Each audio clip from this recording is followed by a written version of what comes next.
ఇందులో 18 వచనాలు ఉన్నాయి. మంజులాని గారు, శాంతి కుమార్ గారు, జయపాశ్రమ గారు మీరు చదువుతారండి? వాక్యం మీద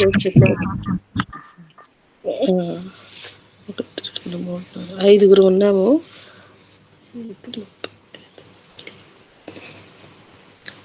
అక్క 1 నుంచి 3 వచనాలు చదువుతారు. గ్రేస్ మనోరంజని పాశ్రమ గారు 4, 5, 6 వచనాలు చదువుతారు. 7, 8, 9 వచనాలు అబ్రహాం లింకన్ గారు చదువుతారు. 10, 11, 12 వచనాలు మంజులావాణి గారు చదువుతారు. 13, 14, 15 వచనాలు శాంతకుమార్ గారు చదువుతారు. 16, 17, 18 వచనాలు నేను చదివి ముగిస్తాను. ప్రారంభించుకుందామండి. అందరికీ ప్రైజ్ లార్డ్ అండి. యెహోషువ గ్రంథము 1వ అధ్యాయము 1వ వచనం నుంచి చదువుకుందాం. యెహోవా సేవకుడైన మోషే మృతి నొందిన తరువాత యెహోవా నూను కుమారుడును మోషే పరిచారకుడనైన యెహోషువకు ఈలాగ సెలవిచ్చెను. నా సేవకుడైన మోషే మృతి నొందెను కాబట్టి నీవు లేచి నీవు ఈ జనులందరూ ఈ యొర్దాను నది దాటి నేను ఇశ్రాయేలీయులకు ఇచ్చుచున్న దేశమునకు వెళ్ళుడి. నేను మోషేతో చెప్పినట్లు మీరు అడుగుపెట్టు ప్రతి స్థలమును మీకు ఇచ్చుచున్నాను. ఆమేన్. ఆమేన్. అరణ్యమును ఈ లెబోనోను మొదలుకొని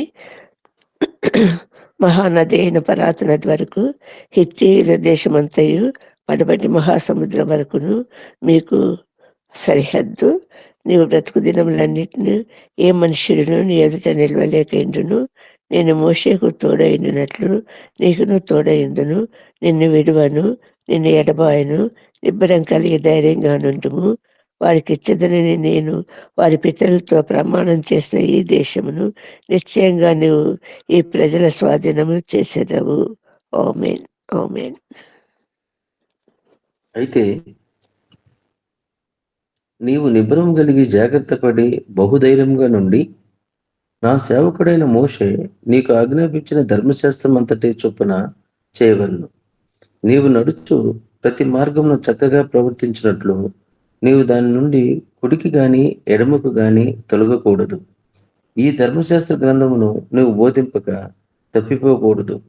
దానిలో వ్రాయబడిన వాటన్నిటి ప్రకారము చేయుటకు నీవు జాగ్రత్త పడినట్లు దివారాత్రము దాన్ని ధ్యానించిన ఎడల నీ మార్గమును వర్ధిల్ల చేసుకొని చక్కగా ప్రవర్తించదవు. నేను నీకు ఆజ్ఞ ఇచ్చి ఉన్నాను కదా. నిబ్బరము కలిగి ధైర్యంగా నుండుము, దిగులు పడకము, జడియకము. నువ్వు నడుచు మార్గం అంతట్లో నీ దేవుడైన యెహోవా నీకు తోడైయుండును. ఆమేన్. ఆమేన్. ఆమేన్. కాగా యెహోషువ ప్రజల నాయకులకు ఈలాగు ఆజ్ఞాపించెను. మీరు పాలెములోనికి పోయి జనులతో ఈ మాట చెప్పుడి. మీరు స్వాధీనపరుచుకొనుటకు మీ దేవుడైన యెహోవా మీకిచ్చుచున్న దేశమును స్వాధీనపరుచుకొనబోవుటకై 3 దినములలోగా మీరు ఈ యొర్దానును దాటవలెను గనుక ఆహారమును సిద్ధపరచుకొనుడి. మరియు రూబేనీయులకును గాదీయులకును మనష్షే అర్ధగోత్రపు వారికిని యెహోషువ ఈలాగు ఆజ్ఞాపించెను. ఆమేన్. ఆమేన్. ఆమేన్. యెహోవా సేవకుడైన మోషే మీకు ఆజ్ఞాపించిన సంగతి జ్ఞాపం చేసుకొనుడి. ఎట్లనగా మీ దేవుడైన యెహోవా మీకు విశ్రాంతి కలుగజేయుచున్నాడు. ఆయన ఈ దేశమును మీకు ఇచ్చును. మీ భార్యలను, మీ పిల్లలను, మీ ఆస్తియు యొర్దాను అవతల మోషే మీకిచ్చిన ఈ దేశమున నివసింపవలను గాని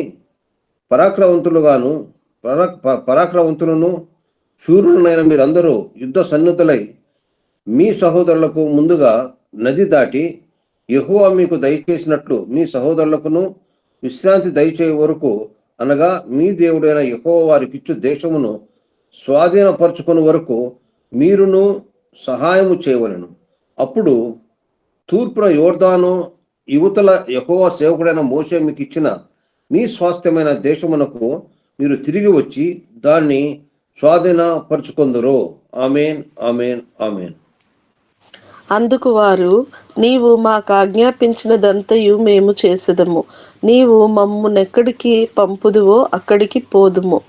మోషే చెప్పిన ప్రతి మాట మేము వినినట్లు నీ మాట విందుము. నీ దేవుడైన యెహోవా మోషేకు తోడై ఉండినట్లు నీకును తోడై ఉండును గాక. నీ మీద తిరుగుబడి నీవు వారిని ఆజ్ఞాపించు ప్రతి విషయంలో నీ మాట వినని వారందరూ మరణశిక్ష నొందుదురు. నీవు నిబ్బరము కలిగి ధైర్యము తెచ్చుకొనవలెనని యెహోషువకు ఉత్తరమిచ్చిరి. ఆమెన్, ఆమెన్. దేవుడు తన పరిశుద్ధ వాక్యమును మన వినికిడిలో దీవించి ఆశీర్వదించునుగాక. ఆమెన్.